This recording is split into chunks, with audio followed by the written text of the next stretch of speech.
Uh,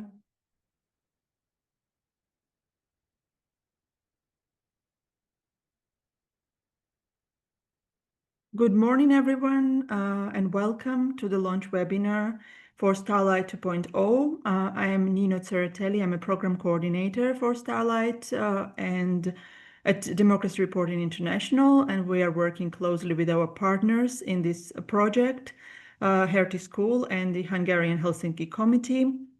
As you may have guessed, this is the second iteration of this program, and the first one already trained over 100 legal professionals.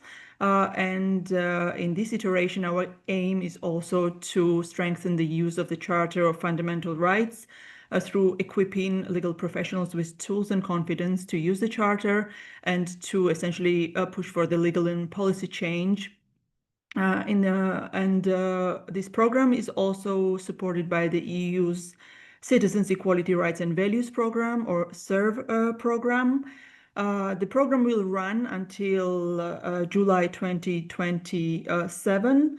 We are announcing the first call for applications now. It will run until 20th of November. That's a deadline for applications. And then we'll have another call in the next year, sometime in September. Today we have a busy program for you. We'll be together 1.5 hours, and we are delighted to have an excellent panel of experts with us in the first half, in the first hour of our event.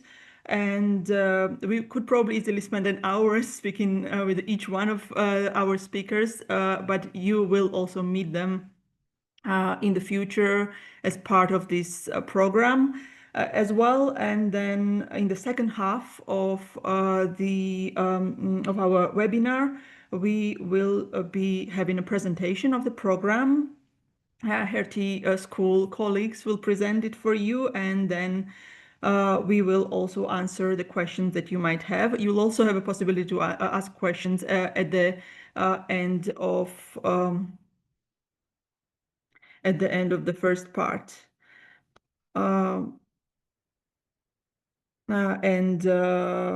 Essentially, we'll also share the call for applications with you later as a link, where you'll also get a lot of information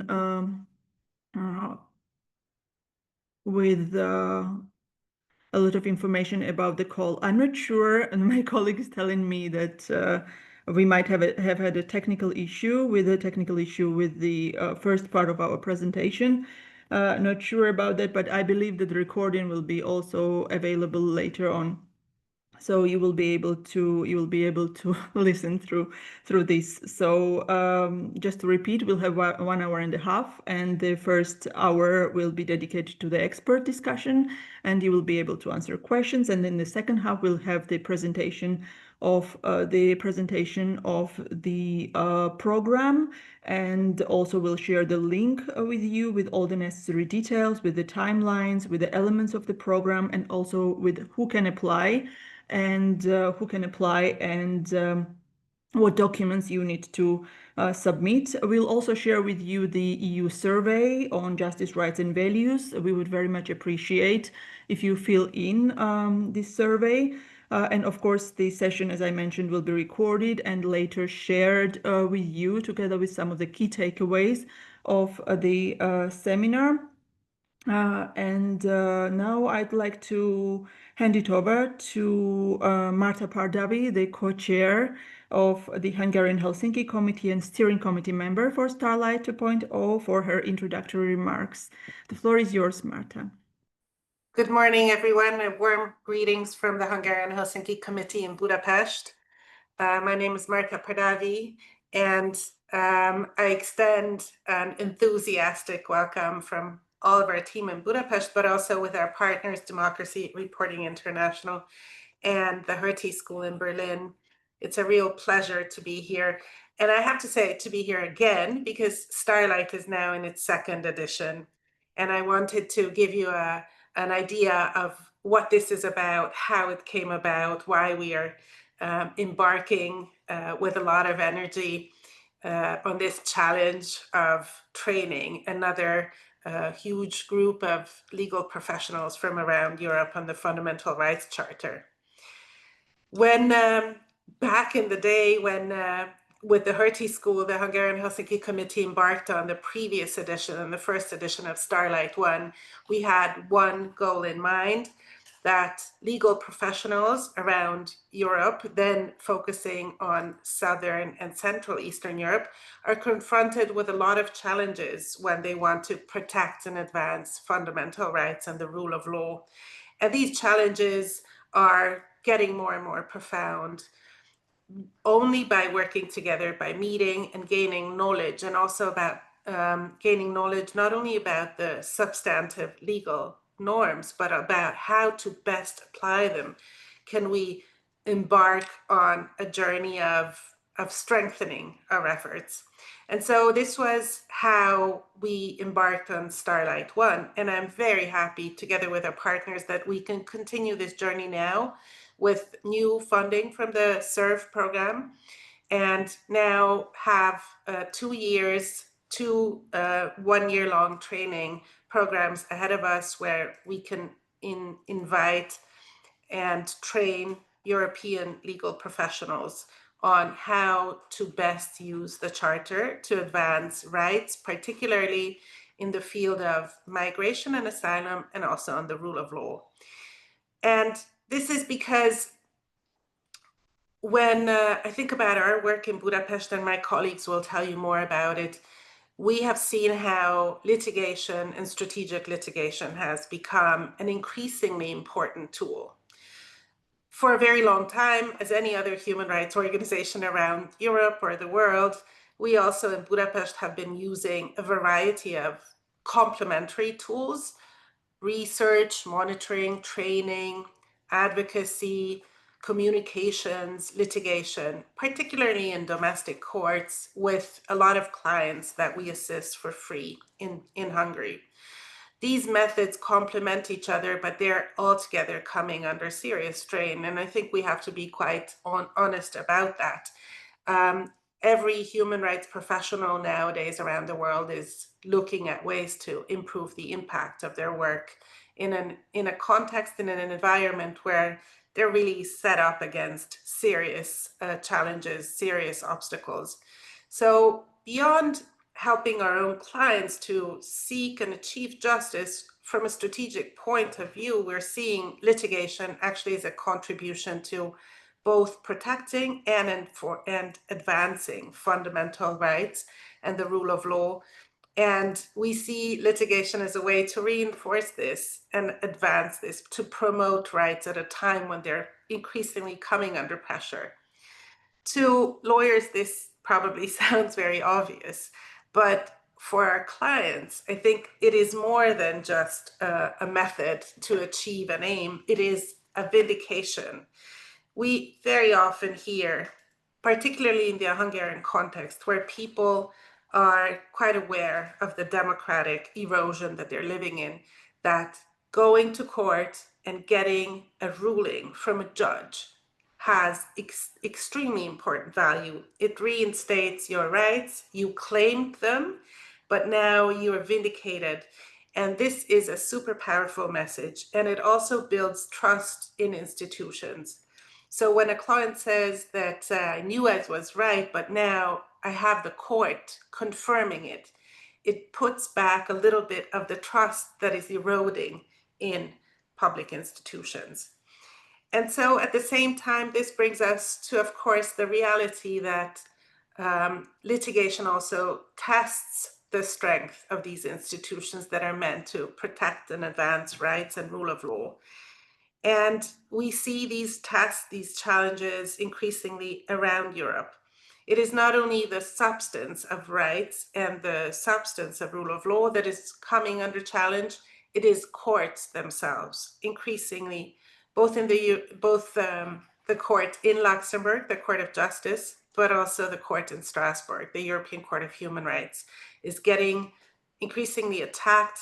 There are voices calling into question also the expertise, the legitimacy, the non-partisan, the impartial nature of these courts.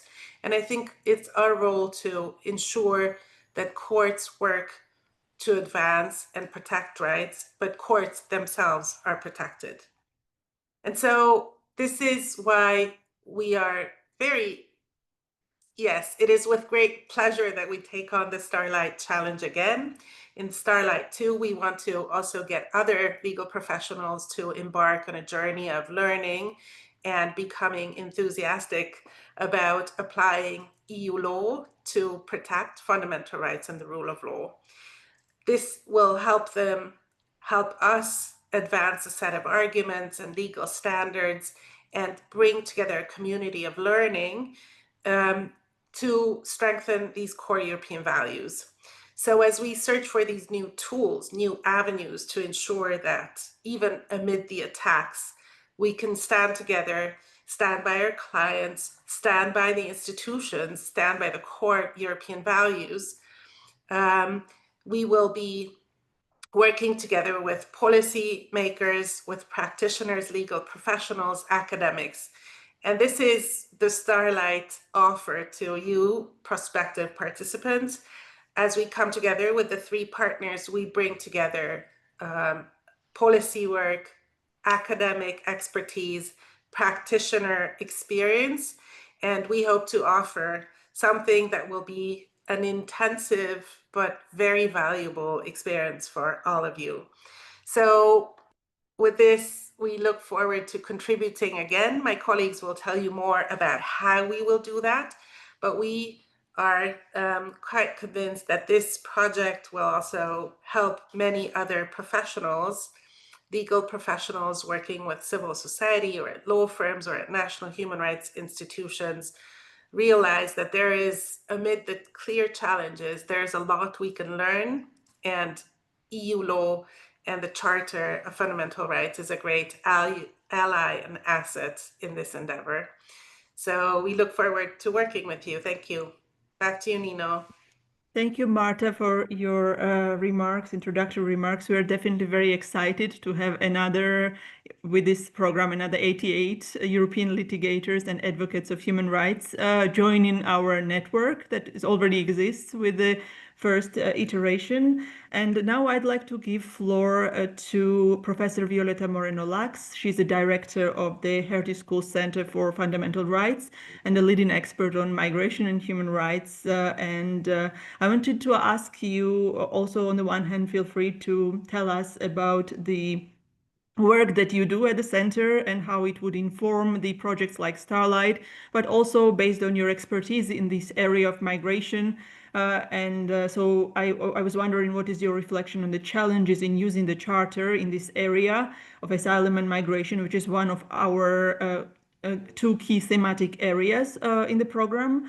And how do you see the strategic litigation landscape changing with this new pact on asylum and migration? Thank you. Thank you very much, Nino. And let me warmly welcome participants on behalf of the Heritage School.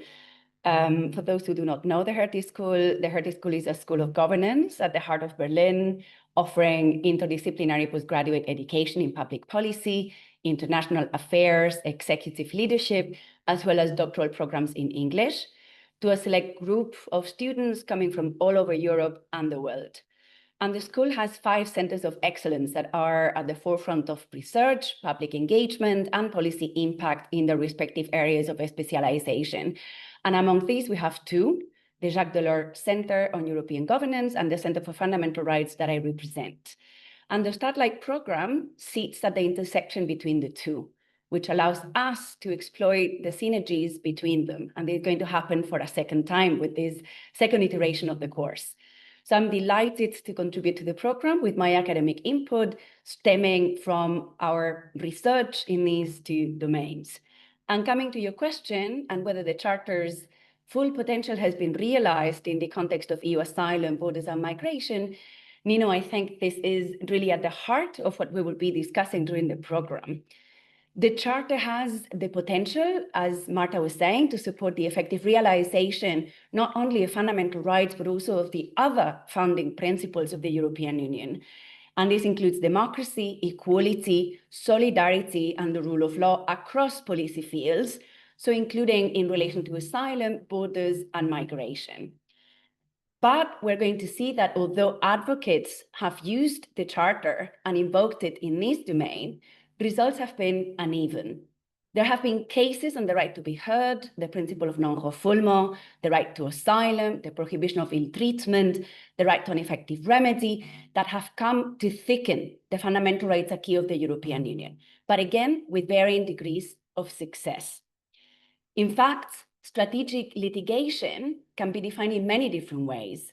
One predominant understanding would consider litigation to be strategic when it seeks to establish a protective precedent for the benefit of all similar cases that come to the fore afterwards.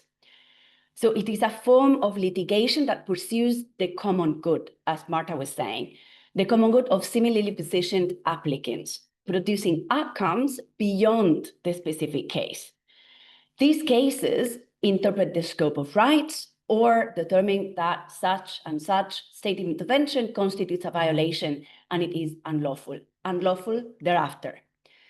So this is the value of strategic litigation, that it enhances the protection of fundamental rights and does so in a way that provides clarity, legal certainty, and reinforces compliance with the rule of law. It produces institutional as well as legal benefits overall. The impact of strategic litigation, therefore, actually transcends the legal realm and fosters change at the political and the social level as well. It gives voice to those left with no other means to oppose measures that curtail their basic freedoms, like third country nationals who cannot vote and whose rights of political participation are generally non-existent in practice. So strategic litigation plays a powerful role as a vehicle to contest injustice. It mobilizes the law for social and political reform, working in tandem with advocacy and similar efforts. Again, as Marta was pointing out already. Sometimes, however, the results of strategic litigation in relation to EU borders, migration, and asylum have not gone according to plan. And this is due to different factors. Sometimes Luxembourg has deviated from international standards. Other times it has avoided answering the question asked. Other times it has deferred to the member states, or it has applied so stringent standing rules that it has prevented access to the court altogether. So developments in the field have not followed a linear trajectory. And this is something we will consider together. In addition, not all the litigation in relation to EU borders, migration, and asylum has been strategic, as you would call it. We will see that strategic litigation is a relatively new phenomenon in relation to EU borders, migration, and asylum. And this is due, again, to different things. Human rights lawyers are generally more familiar with the ECHR and the Strasbourg system than they are with the Charter and the EU procedures. And this accounts for the relative scarcity of EU litigation in this field. And we will unpack this and problematize it during the course. And coming to the other point, Nina, of your question, the new pact reforms we will see are generally very bad news for refugees and migrants. Key red lines stemming from international human rights law, including the illegality of pushbacks or the unlawfulness of arbitrary detention, including of children, and at border zones, have not been maintained. The pre-entry screening procedure, the border procedure, the anti-instrumentalization clauses, and the multiple grounds on which claims can be declared inadmissible, unfunded, or be accelerated make the Charter and its use very, very urgent. The new pact legislation, which has been called under-inclusive legislation, seemingly appears to dismiss human rights protections or even invite violations on the part of member states, eroding basic rule of law safeguards.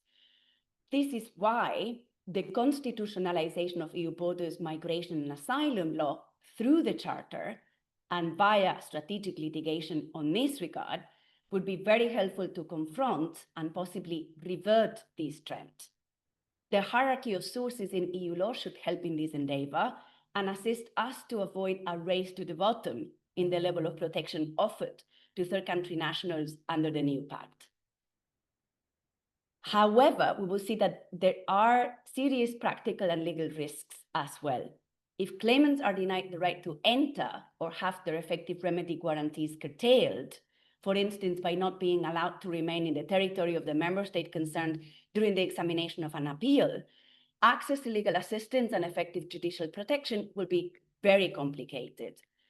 And we already see this happening, for example, in the Polish-Belarus border or in the Greek pushback cases.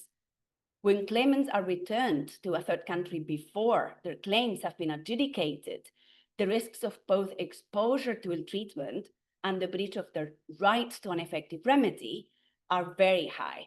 But it seems that this is maybe what the new pact measures are trying to embed within the system. So designing litigation strategies that take this into account will be crucial, and a point we will again further discuss within the STARLIGHT course. The new pact, and I'm coming to an end, will reshape fundamentally the landscape of strategic litigation, precisely due to the externalization impetus that the new pact measures, as we will see, place on the system. The mobilization of the Charter of Fundamental Rights to challenge grave violations, including systemic flaws, in the form of fundamental attacks to key protections and to strengthen accountability overall will be very important, and will be very important starting from May 2026, when the implementation period expires and the new pact rules kick in with full force. And all of these issues we will discuss in depth and in detail during the STARLIGHT course, to which you're all very warmly invited. Thank you very much.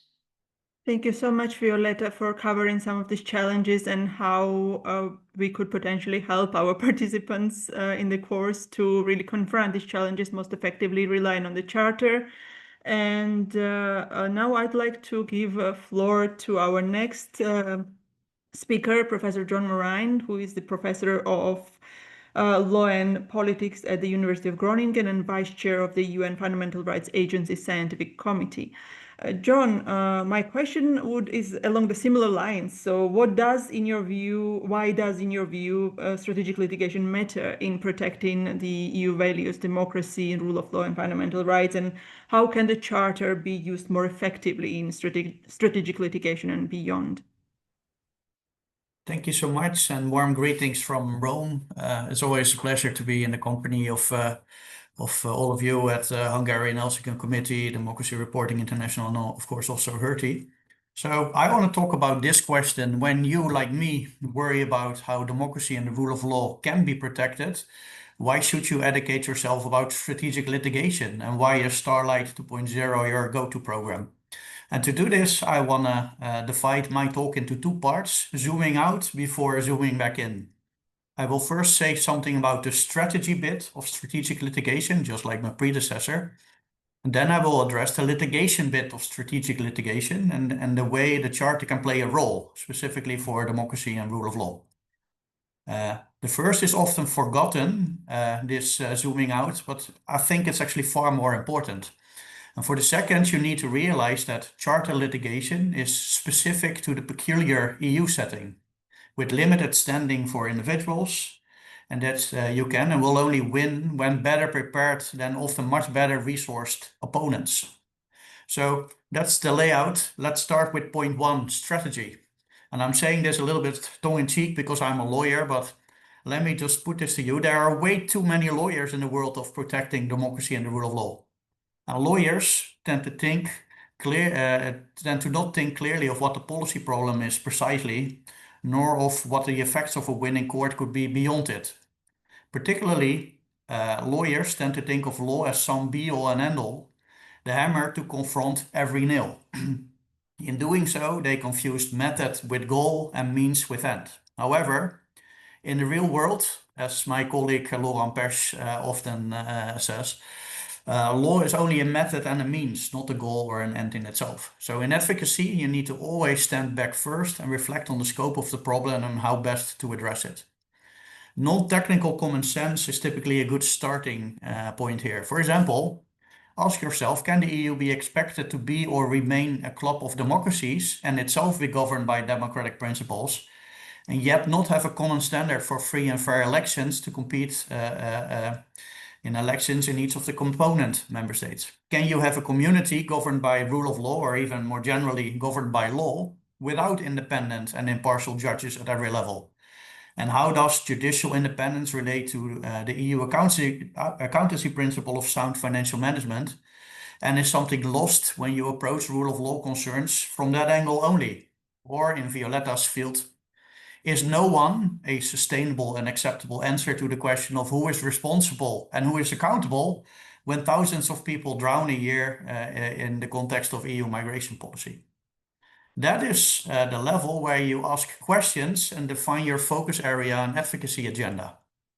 Litigation is just one of many options to confront your chosen issues, alongside campaigning for a cause and lobbying for using existing legal and policy options or new legislation.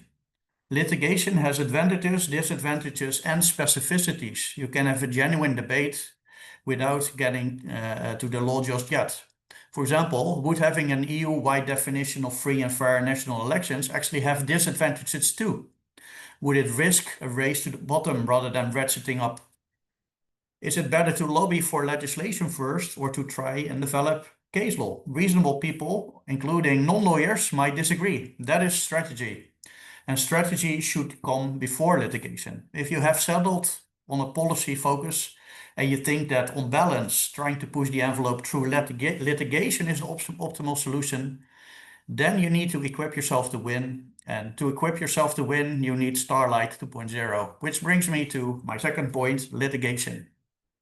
To start at the end, winning litigation based on EU law is hard, very hard, much harder than most people realize. EU litigation is highly technical and time-consuming, and EU law, of which the Charter forms a part without being hierarchically superior to it, is something totally different from the usual domain of human rights litigators. Violetta already mentioned this. I want to offer 3 reflections here, which all highlight that you want to participate in STARLIGHT 2.0. First point, good intentions are never sufficient. Litigation is a full contact sport. You need to know the law, in our case EU law, deeply and be better than your opponents, even if they are usually better resourced, more experienced and backed politically. They are defended by career officials with legal reputations on the line. Frankly, for this reason, I see more failure than success when it comes to EU strategic litigation, but there is no excuse for not being prepared. Second point, Charter litigation is EU specific. Even if the Charter has been binding for over 15 years, there is still a mismatch between EU law knowledge and human rights law expertise. Most human rights litigators intuitively take national ECHR, UN law and procedures as an implicit benchmark. However, each of these settings is of limited importance to EU litigation. EU litigation takes place in a specific system of legal remedies with limited standing for individuals and a strong assumption that cases are best handled first by national judges in cases that are not last resort, and that it is for national judges to ask questions rather than for individuals to bring cases directly to Luxembourg's court. Moreover, the European Court of Justice is inconsistent in following ECHR precedents, so you need to know its own case law above all. And then the third most complex issue, which is also most important in my view, and this is something that you will learn in STARLIGHT 2.0, the Charter cannot be invoked or relied upon completely on its own, because it does not itself create competences, nor requires actions of EU institutions, member states, or individuals on its own. There always needs to be a prior underlying triggering EU competence to which the Charter can then be connected. Maybe you know this image of a huge shark that has this little fish attaching itself to it and use it for a ride. This little fish is called a remora fish. An EU competence is the shark. The Charter is only a remora fish that can swim in with it.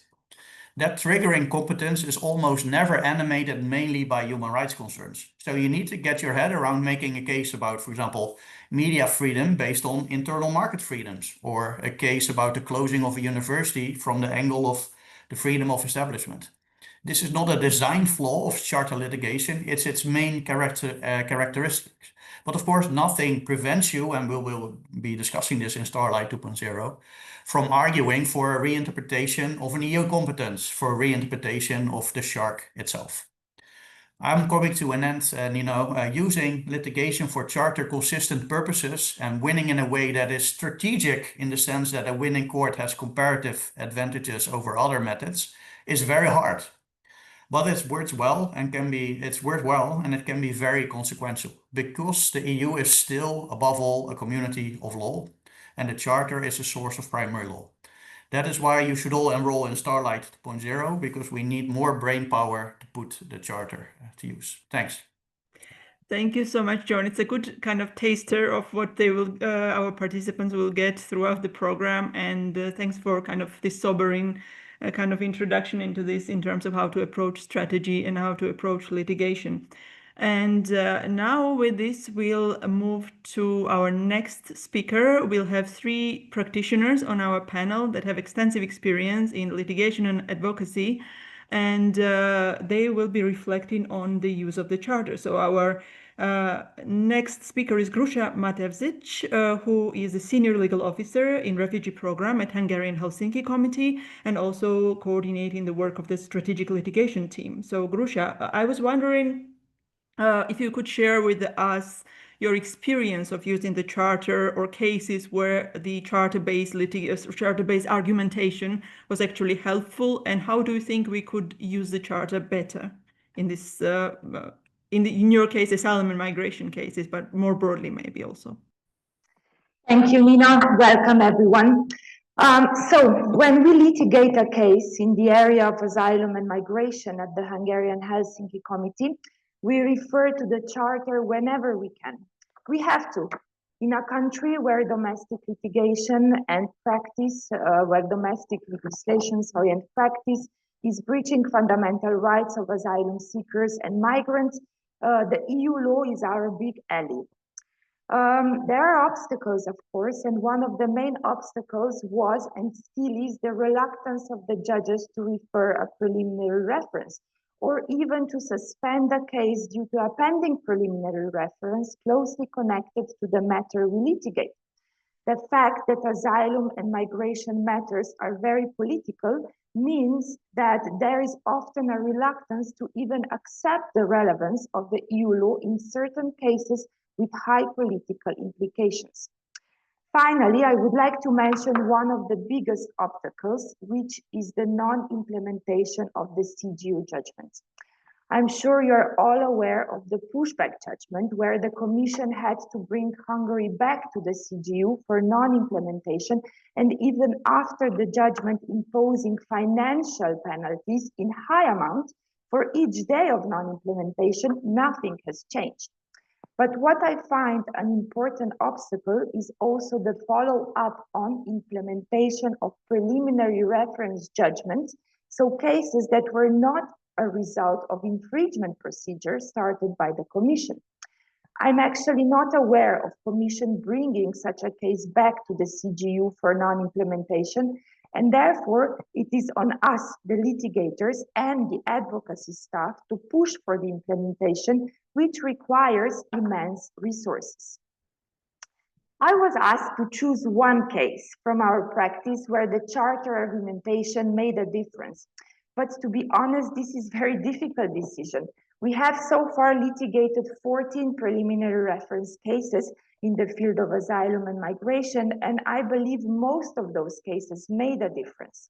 I guess one of the most famous cases is FMS case, where, if I put it very simply, the use of Charter liberated over 300 people from transit zone detention. Or the Torubaro case, where the CGU empowered the national judges to grant international protection status despite such possibility in domestic legislation.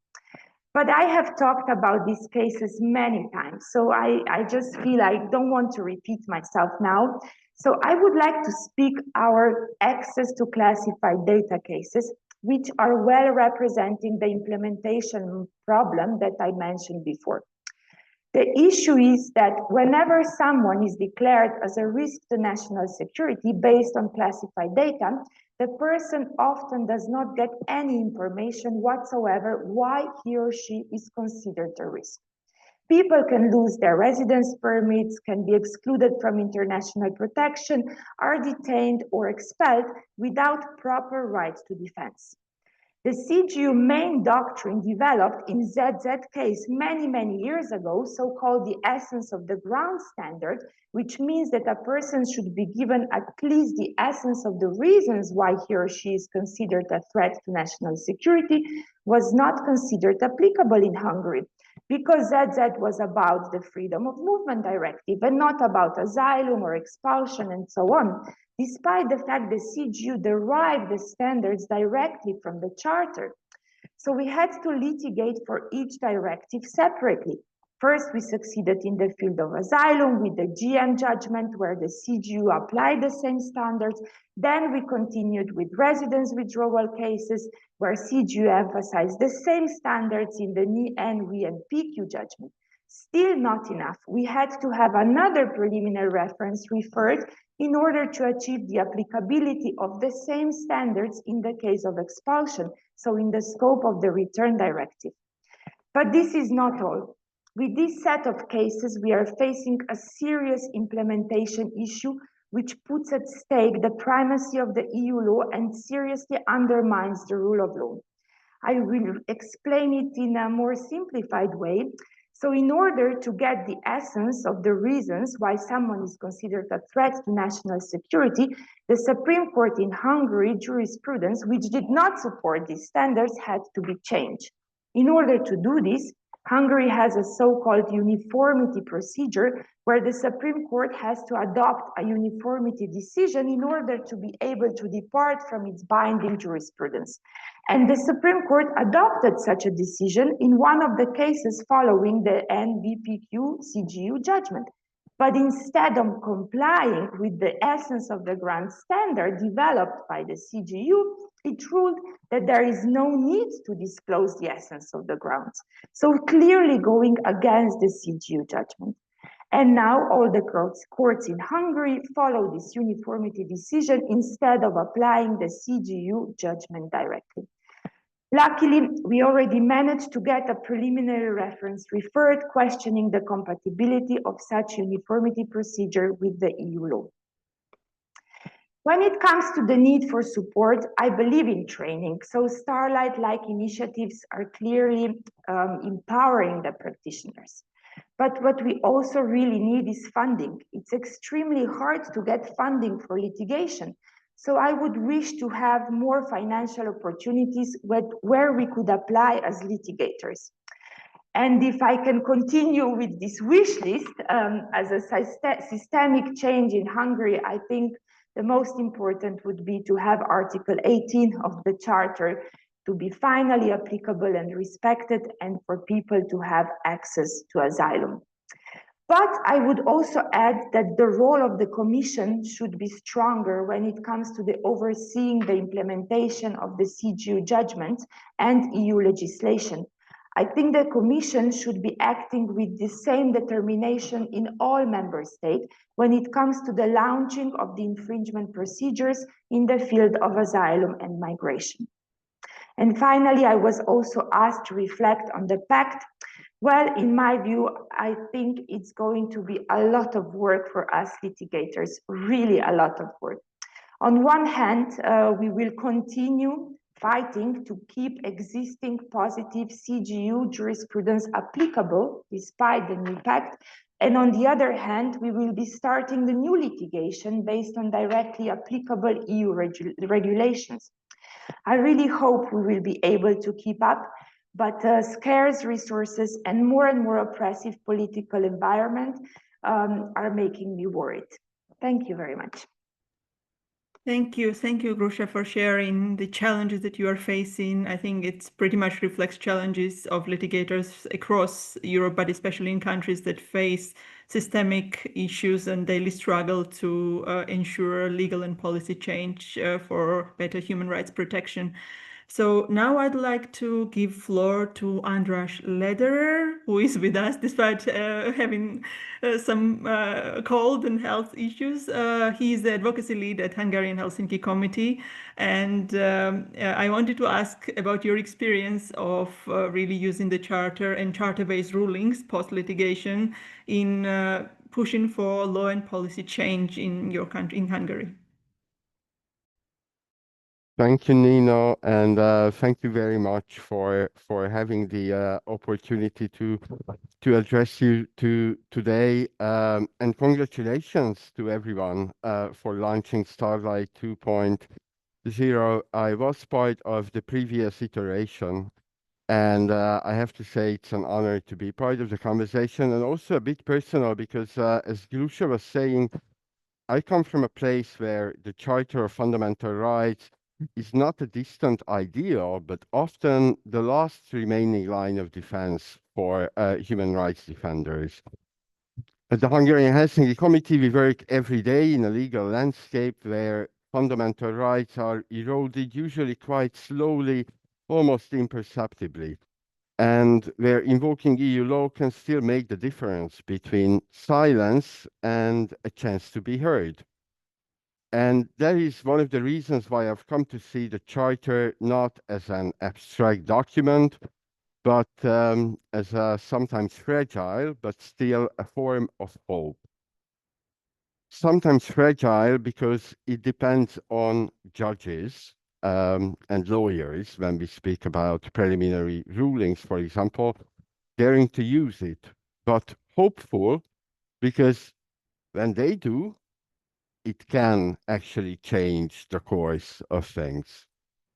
In practice, the Charter, of course, appears in cases with an EU law relevance, asylum, criminal justice, and more recently, in broader rule of law issues as well. And because of the new rules underpinning the EU's multi-annual budget, the effective implementation of the Charter whenever EU funds are used must now be ensured. This is a horizontal enabling condition from project selection all the way to their completion. And this makes references to the Charter in litigation even more crucial. And this links legal protection directly to financial accountability and harsh financial consequences. For example, and this is something Glusha has already mentioned briefly, when the CGU ruled in case C808/18 that Hungary's systematic pushbacks and denial of asylum is in violation of Articles 18, 19, and 47 of the Charter, it was much more than a legal victory. It was a reminder that the EU's promise of rights is not just words, it has meaning even at the most hostile border. That ruling also taught us a quite hard lesson, something that my colleagues have touched upon already, that law alone and legal victories alone are not enough. Years later, Hungary still ignores the judgment. The government decided that political veil simply outweighs legal obligation. But what made any difference at all was sustained advocacy built upon the legal foundation, transforming or trying to transform a judgment into political reality. So we gathered evidence for new infringement procedures, documented the violations for the Council for the Article 7 hearings, worked very closely with member states to ensure that the conditionality mechanisms recognize the government's refusal to comply with CGU judgments and especially charter-based rulings. On the domestic level, we learned to use the new spaces for accountability. For example, the monitoring committees of the current 7-year multi-annual financial framework and the Home Affairs funds in relation to Hungary, where the Hungarian Helsinki Committee and other civil society organizations can raise charter violations that are in relation to EU funds. These platforms prove that charter-based litigation and EU advocacy can reinforce each other. One creating the legal foundation and the other keeping it alive in political and institutional practice. And that, I believe, is actually the next frontier for lawyers today. To see advocacy as part of your professional role and not something separate and distant from legal work. I know I've been working here for over a decade that sometimes colleagues hesitate. They feel it's too political, too risky, too complicated, or simply not their expertise. But trust me, this isn't rocket science. Advocacy is about using the same legal knowledge, the same facts and reasoning, and presenting them in a way that compels attention from institutions, from media, or the public. It's an extension of the same commitment to justice. And that's why this program and my workshop that will focus exactly on this, how to translate your legal work into effective advocacy in a way that is principled, facts-based, strategic, and absolutely compatible with your professional ethics. So, to close on, what would make the Charter a truly effective tool? And here I could talk about the importance of judicial courage or the consistency of EU institutions. But what I want to highlight today is the sustained support for civil society and committed lawyers who carry out strategic litigation. Because it's not just a matter of skill, but of persistence under pressure. And programs like STARLIGHT don't just teach law. They create a community that can hold the line together when national systems fail. In the end, the Charter's powers lies not in its text, but the people who keep using it, even and especially when it seems very difficult, almost impossible. And if any of this resonates with you, if you've ever felt the gap between what the law promises and what reality can deliver, then I hope you will apply to the program. It's a chance not only to strengthen your legal skills, but to become part of a community of lawyers and advocates across Europe who believe that the Charter can and must be made real, case by case, person by person, right by right. Thank you. Thank you so much, Andras, for your inspiring call and for being with us. I want to use this point to remind our audience that they can use the Q&A function, and if they have questions, share them with us and we'll try to answer them at the end. We still have speakers. Our next speaker is Kirsty McCord. She is a senior advocacy advisor at Liberties. Kirsty, I think it would be a bridge to your presentation now as somebody that has a really EU-wide perspective and a lot of experience, especially with the EU-level advocacy. What would be your advice on what works and what doesn't work in terms of charter-based advocacy? Thank you very much. And it's a real pleasure to be here and to be part of this Starlight community, as Andras was just highlighting. And we had a very stimulating first edition, and seeing this community grow is really, really important. So I think, as others have said, the litigation before the CJU has been one of the most effective parts of the EU's toolbox in protecting rights. We have seen precedent-setting judgments, and as Grusha highlighted as well, some really concrete changes on the ground. Maybe not as many concrete changes as we might like to see, but there definitely have been some. But part of the reason why we're here is that the Charter isn't being used still to its full potential and the potential that we see that it can have. And one part of that is the knowledge and the skills and the community that Starlight and other programs are kind of designed to build.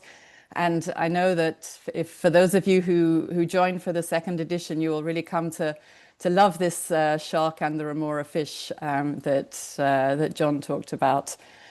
But one of the other factors is the system itself and how the system, the advocacy, as Andras talked about, but the procedures and how litigation before the Court of Justice of the EU works.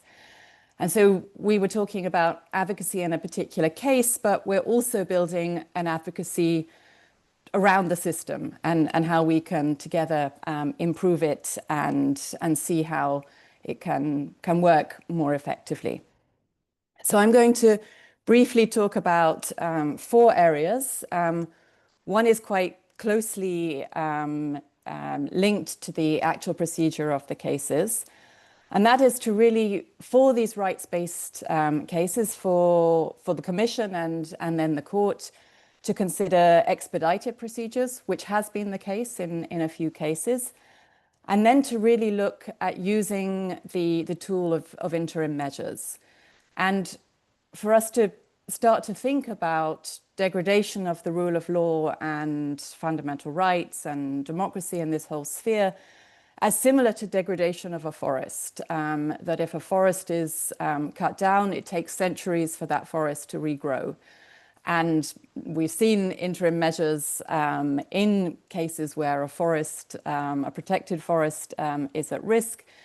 And we would like to see similar interim measures where fundamental rights and the rule of law is at risk. Because as we've seen, for example, in Poland, even when there is a change in government, even when there is the political will, it takes a long time to rebuild the rule of law. And there are cases where it would be very beneficial to ensure that actions are halted while we wait for a judgment from the court. So those are 2 key points around the procedure itself. Secondly is access to the court, and John already mentioned this, that it is limited. The standing rules are very restrictive. But another element which is also not allowed before the Luxembourg Court is the possibility for civil society, for lawyers, for others to submit amicus briefs that would kind of support and develop the arguments around the cases. And so we think that that should be considered, particularly for these fundamental rights rule of law cases, and that could be piloted and tested to see how it could work. The third area is around implementation of judgments that many have also already mentioned. And I think when we started out looking and seeing the Luxembourg Court as a kind of human rights court, I think we were very enthusiastic, knowing that there was the possibility of fines of hundreds of thousands of euros a day, that judgments would be more readily implemented. And unfortunately, that's not necessarily the reality that we've seen. And so there does need to be more work around ensuring implementation of judgments, bringing the second phase and the implementation back to the court, but maybe also considering a procedure somewhat like the Rule 9 procedure before the Strasbourg Court, and kind of hearings where litigants and civil society on the ground are able to present why the judgment isn't being implemented, what elements are, what are the challenges, what are the stumbling blocks, so that it's really possible to see what's happening and then in a speedy way bring those cases back to the court to secure implementation. And then the fourth area, which was on Grusha's wish list, is funding. And of course, it's incredible to have this source of funding from SERV to support the training, to support model legal arguments, to support the work around litigation, but there is still a challenge for litigants, for civil society, to access funding for the case itself. And so to really come back to some of those discussions that took place in 2018, 2019, as to how there could be some kind of a collaborative model to fund the litigation itself. Maybe just to highlight, one example, and that's the case of the Hungarian NGO law from 2017, where we did see a precedent-setting judgment from the court in 2020, and some of the steps that kind of went towards that process, which was in many ways kind of labeled as the first truly rights-based judgment before the court. And so some of the factors that I think were important in that case is that the Charter arguments were central to the legal arguments presented in that case. It was the first time then that the court articulated the right to freedom of association in a judgment. And there were a lot of very important elements in that judgment, including the chilling effect that such laws have on civil society and giving some definition to that. And so some of the elements that went into that was a kind of shadow amicus, pooled legal expertise in Hungary, Brussels, other places, detailed legal meetings that took place with the Commission. And what we've seen, not so much in that case, but in subsequent cases, is also the intervention of member states. So to wrap up and to come back to the point around joint advocacy and building on this community that Starlight is creating, is that, yes, we can really work together to advocate and to test out and build and strengthen litigation before the Luxembourg Court. And I think see results that we have already seen, but to build on and develop that. So thank you very much, and I encourage all those considering to really apply and join this community. Thank you. Thank you very much, Kirsty, for your insightful comments and for putting some of the actually actionable items on the discussion. These have been discussed for a while, and I think it's important that they also continue being discussed. And I'll move to our next speaker. We have with us Ingrid Belander-Todino, who is the head of the Fundamental Rights Policy Unit at Commission's DG Just. It's great to have you with us, Ingrid, and of course, thank you for being with us throughout, also with the first edition and now with the second edition. Through the SERV, Commission has indeed supported a number of initiatives like Starlight and others that work on litigation and use of the Charter in the litigation. I was wondering to hear from you, how do you see this trend developing, and generally, how do you see how the more effective use of the Charter would look like in the long-term perspective as well? The floor is yours. Thank you so much, Nino, and thank you for inviting me again. I have been really happy to participate in webinars on the previous round of the Starlight, so I'm quite thrilled to be back here again and listen to all the experts and the practitioners, which is fascinating always, and I'm very happy that we can in some way support this work, and I encourage everybody in the webinar to engage and participate. I don't think I can really add anything more than what has already been said. I don't want to take too much time to repeat why this is so important, why the strategic litigation is so crucial for making sure that the Charter is properly applied and is used by the courts to protect and promote and enforce fundamental rights in Europe. You have asked me to maybe take a step back and look at what the Charter, the reason why we do this and why we want to continue supporting this work. Maybe I could recall very briefly and contextualize why the Charter is so important in this way. As everybody know, it's a primary law. It enshrines the fundamental rights of everyone in the European Union and reaffirms the EU treaties' fundamental notion that the EU is built on fundamental rights, democracy, and the rule of law. Over the past decade, as we also heard, the Charter has led to a greater promotion and protection of people's fundamental rights in the EU. It has triggered new EU legislation directly protecting and promoting certain key rights. We have data protection, gender equality, protection of whistleblowers, protection and support to victims of crime, procedural safeguards are a few examples. So there, from the Commission's point of view, and of course in the role that I have in working on the Charter and fundamental rights policy, this is really a tool to make sure that EU law and policy respects fundamental rights. And in all of this, strategic litigation is really seen as a way to enforce these rights, to help us strengthen the protection afforded to rights holders. But it also ensures a coherent application of EU law across the member states. In 2020, we carried out a feasibility study to assess whether financial support to strategic litigation in cases relating to democracy, rule of law, and fundamental rights could help stakeholders bring cases to court.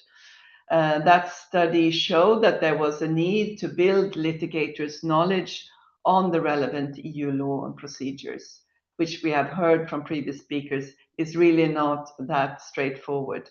So there's really a need to build capacity on the litigation itself, but also on the Charter.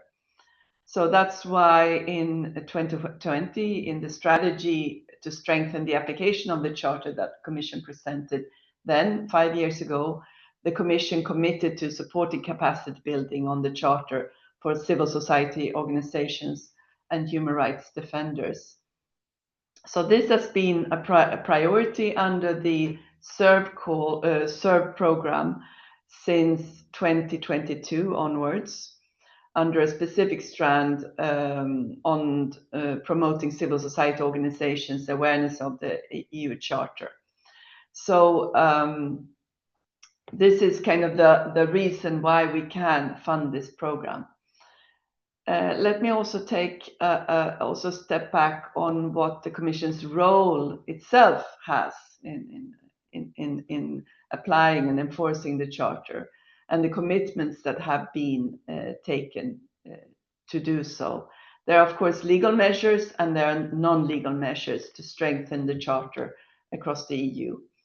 As you all know, the Commission is the guardian of the EU treaties, and also, of course, then the guardian of the Charter of Fundamental Rights and all the rights and principles enshrined therein. So the Commission can act when there are violations of the fundamental rights, when member states implement EU law. That is a very important point, and we heard also the more explanation from a practical point of view what that means. But what we have done, maybe not to the extent that some would wish, including ourselves in this team that I'm working, we have launched several infringement procedures against member states in cases where fundamental rights have not been upheld. In several cases, the Commission has been successful and has referred to violations of Charter rights as distinct grievances. These cases concern notably the right to property, freedom of expression, freedom of association, academic freedom, or the right to an effective remedy. In recent years, the Commission has also sought to strengthen the protection of EU values by coupling EU law with European values, including fundamental rights, as the legal basis for its enforcement actions. Here, I won't have time to go into too much of detail, but we are waiting eagerly, and I know you are too, at the judgment for the Hungarian case where the Commission went against the Hungarian so-called child protection laws. The Advocate General has agreed with the position of the Commission, so that is a very good indication. But we are waiting, of course, for the court's judgment eagerly, which should come fairly soon, I hope. We have also the other side, when there is a judgment of the Court of Justice, the Commission also has the role to to ensure that the effective implementation of these judgments are done, and we have several cases where we have also granted interim measures, asked the court to grant interim measures where the Commission has requested them in value related infringement actions. And then non-legal measures, I would say that here the importance is really to recognize that the Commission is, of course, not alone in enforcing fundamental rights. We are recognizing both in the Charter strategy and also now in an upcoming strategy on the empowerment, support and protection of the civic space. We will soon come with a strategy on that, the role that civil society, human rights defenders, national human rights institutions and other bodies have in enforcing fundamental rights and implementing. And there the Commission is, of course, convinced of the importance of strategic litigation to advance the protection of fundamental rights in the EU. This is highlighted in the strategy, and the capacity building of litigators is key to success in these cases. But strategic litigation is not only about law. The litigators need to have communication skills, advocacy, strategy, community engagement, and all of those actions can also be supported under the SERVE program. And the STARLIGHT program is one of a very good example where we can do that.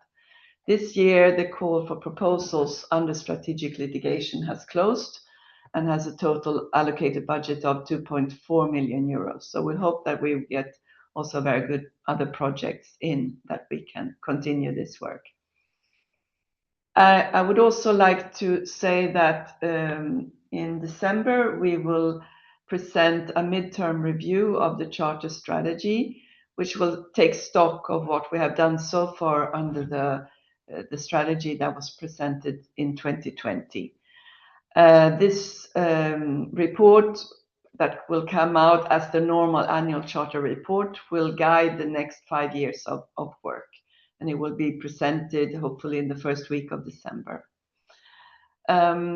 So we maintain a strong commitment to strengthen the practical implementation of the Charter across all involved groups, all stakeholders, including justice and legal professionals, civil society organizations, NHRIs, human rights defenders, and so on. We will continue to promote training and education programs on the Charter, and also, of course, training for justice practitioners. This is a priority under the justice program. But also, as a final point from the Commission's perspective, we have then a kind of a mixed bag of legal and non-legal measures. We have the Charter as our compass in protecting and enforcing fundamental rights. There are many tools available, but what is fundamental is to engage with civil society to be able to promote and protect fundamental rights. The focus, from our point of view, the key is focus on democracy, rule of law, fundamental rights, and the civic space in itself. That's why we're coming out with a strategy on this very shortly.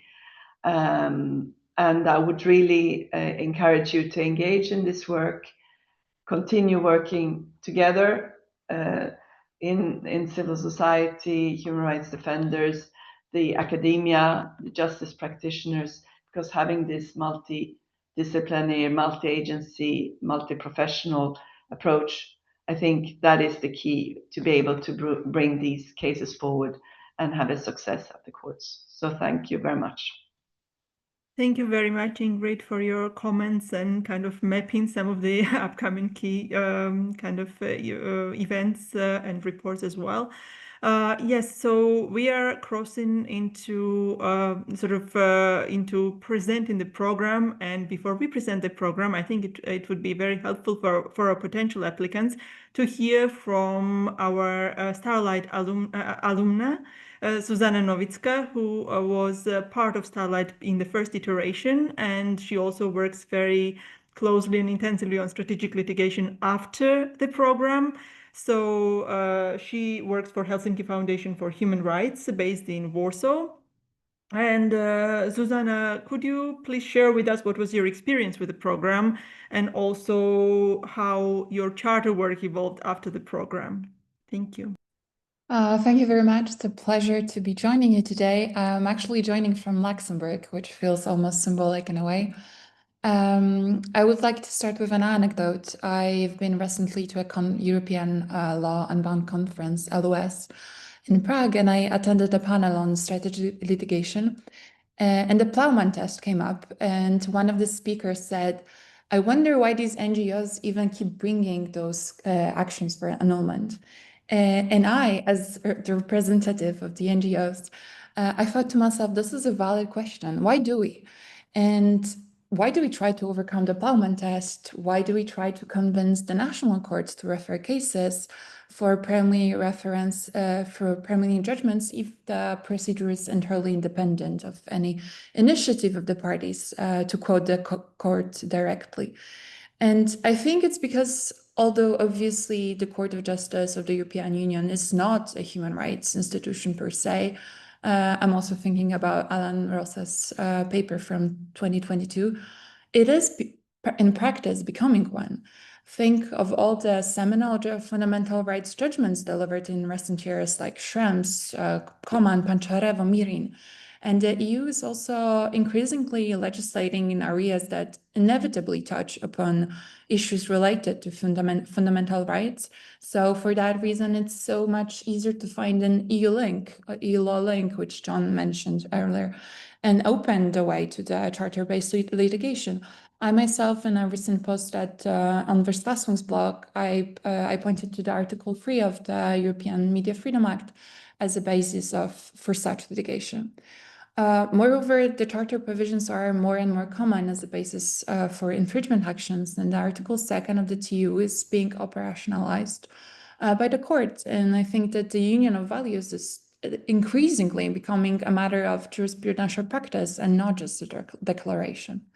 So in other words, I just think that times are changing. EU law used to be very far from being the usual suspect in the work of human rights NGOs. And when I first started working at Helsinki, we mainly relied on the convention-based arguments and on quoting the European Court of Human Rights.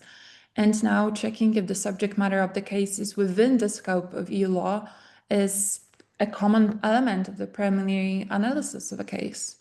I have cases falling under the Aarhus regulation, the Directive on Privacy and Electronic Communications, on the Law Enforcement Directive. And I'm only talking about the freedom of speech program.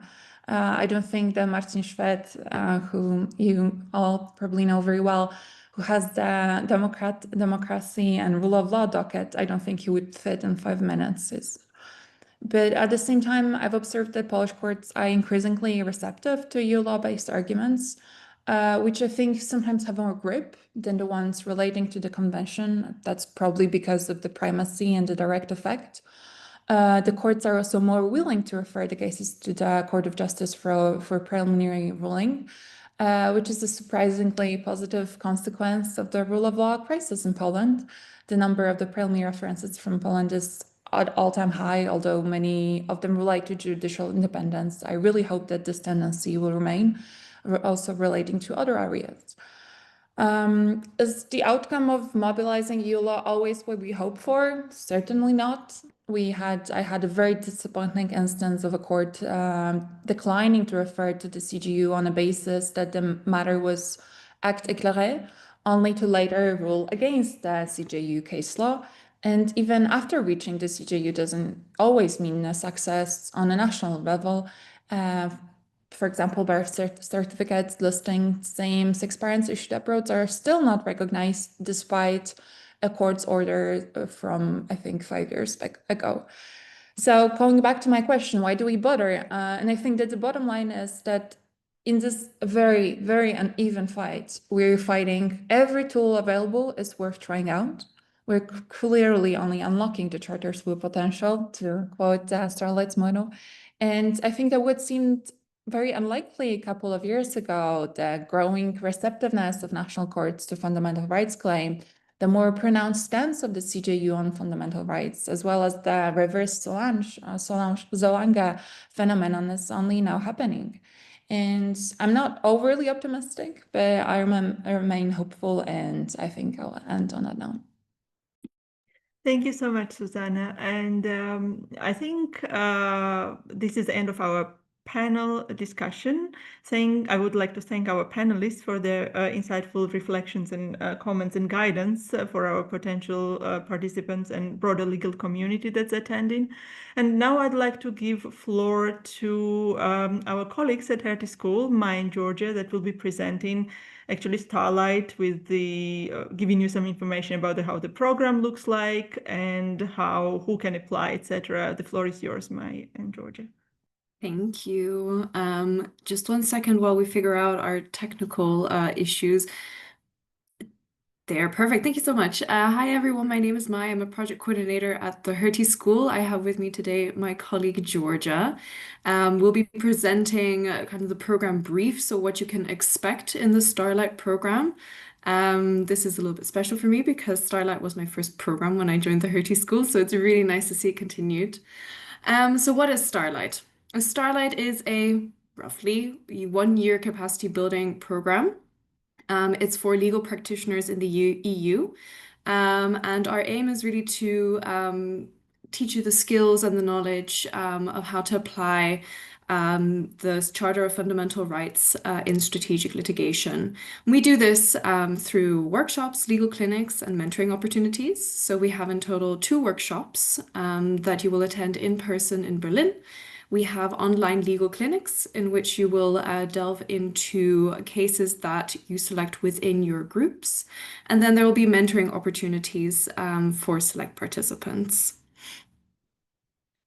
Our main objectives are to accomplish these goals, applying the CFR and other EU laws in the thematic areas of rule of law and democracy, as well as asylum and migration. To acquire crucial skills to engage in strategic litigation at the EU level, and thereby promote systemic and social change in your respective countries. So this is what your rough Starlight journey would look like. The applications open today. They will close in a month's time, so you have a month to collect all of your documents and to prepare your application. Our steering committee will then review your application, and by mid-December, scholarships for the Starlight program will be awarded and successful candidates will be notified. Because from the 12th to the 14th of January, the first workshop will take place in Berlin. So we want to give you an early Christmas present. Then by early March, you will have your second workshop in Berlin. And then throughout spring 2026, you will engage in your online legal clinics. And May and June 2026, you will then have mentorship sessions for outstanding participants. So maybe to talk a little bit about the eligibility, we are looking for legal practitioners with a law degree and at least 2 years of relevant experience. You should belong to one of the following groups. So either you're a mid-career lawyer working within a law firm or as a solo practitioner with an existing track record of work on fundamental rights and rule of law issues with potential for cross-European advocacy. Or perhaps you're legal staff working within an NGO in the field of fundamental rights and the rule of law. And maybe you're responsible as well for designing litigation strategies, coordinating their implementation with in-house or external litigators. Or perhaps you're staff of legal clinics working on fundamental rights and rule of law cases. Or Maybe you're from a national human rights institution and you're involved in third-party interventions, amicus curiae briefs, or litigation in general. And second, you should also be practicing law in one of the EU member states. And then Georgia will tell you a little bit about how to apply. Yeah, thank you, Mai. So exactly, we'd like to talk you through the procedure of the application process. So basically, the application call that is open today is launched on the Hertie School application portal. You can find this on Google, you can find this on our website, but you can also scan this QR code here. So basically, once you have logged in on the Hertie School application platform and you have opened your account there, you can, under Executive Education Programs, select the Starlight program, and then basically by step process, fill in your data. So the required documents will be that you are asked to upload your CV in a PDF form and in English, and the same with the motivational statement and motivational letter. That will be maximum 1 page. In addition, let me basically also tell you a bit more about a short video that you will be asked to upload. Basically, this will be like a short statement on basically who you are. You can briefly introduce yourself and explain why you are the ideal candidate for the Starlight program. We would like to ask you to please make sure that this video is shared via a streaming platform like a private YouTube link or Google Drive, but please make sure that we can actually access the video as well. And then we will also ask you in a separate section on filling out, first of all, your litigation experience and describe what is relevant for us to know about your eligibility, and outline 2 exemplary cases that you would like to pursue during the Starlight legal clinics, ideally connected to your preferred thematic module. So yeah, this essentially, sorry, for some reason I could not change the slides. So then, in addition, you will also be asked to select your thematic streams. So you can either choose the online session into, as we already discussed, 2 thematic areas of asylum and migration that will be focusing on the application of EU law, fair trial, and effective remedy rights in migration and asylum contexts, or the rule of law and civic space area, which will be focusing on examining freedom of association, civic space, and the geodesical independence under the EU law.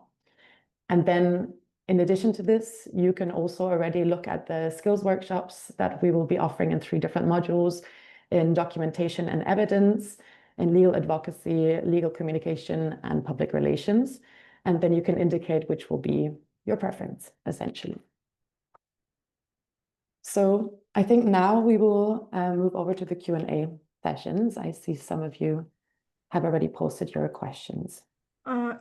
Yes, so there was one question connected to the already connected to eligibility. It was about the non-EU somebody based in non-EU member state, which I think we have answered in a way that you have to be practicing. It's not about citizenship, but you have to be practicing in an NGO or national human rights institution that is based in the EU and have actually potential to use the charter in your work in that.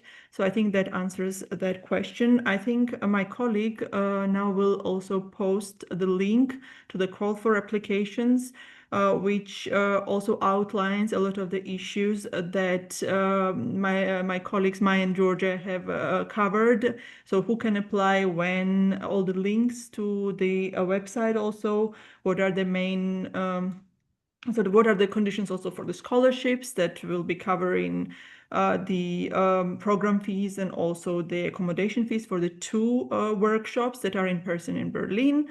And so all the necessary details, and also there's an email indicated where you can actually send us your questions if you have some on any aspect of our program. We are happy to answer. The deadline is November 20th for this call. So that's pretty much it. Feel free to, but we have a few questions, so feel free to post your questions there. And I'm pretty sure that to many of the questions, you will also be able to find some of the answers in the source that we shared, or we are available to answer any questions that you have. I think somebody raised a hand, but I think it would be great if you just type your question in the Q&A using the Q&A function. In the meantime, we would like to share with you the EU survey on the justice, rights, and values. We would appreciate if you take a minute and fill in and with your feedback on the event. It would be important that you specify what kind of event it was and specify the reference number also for our project, which my colleague will also share with you.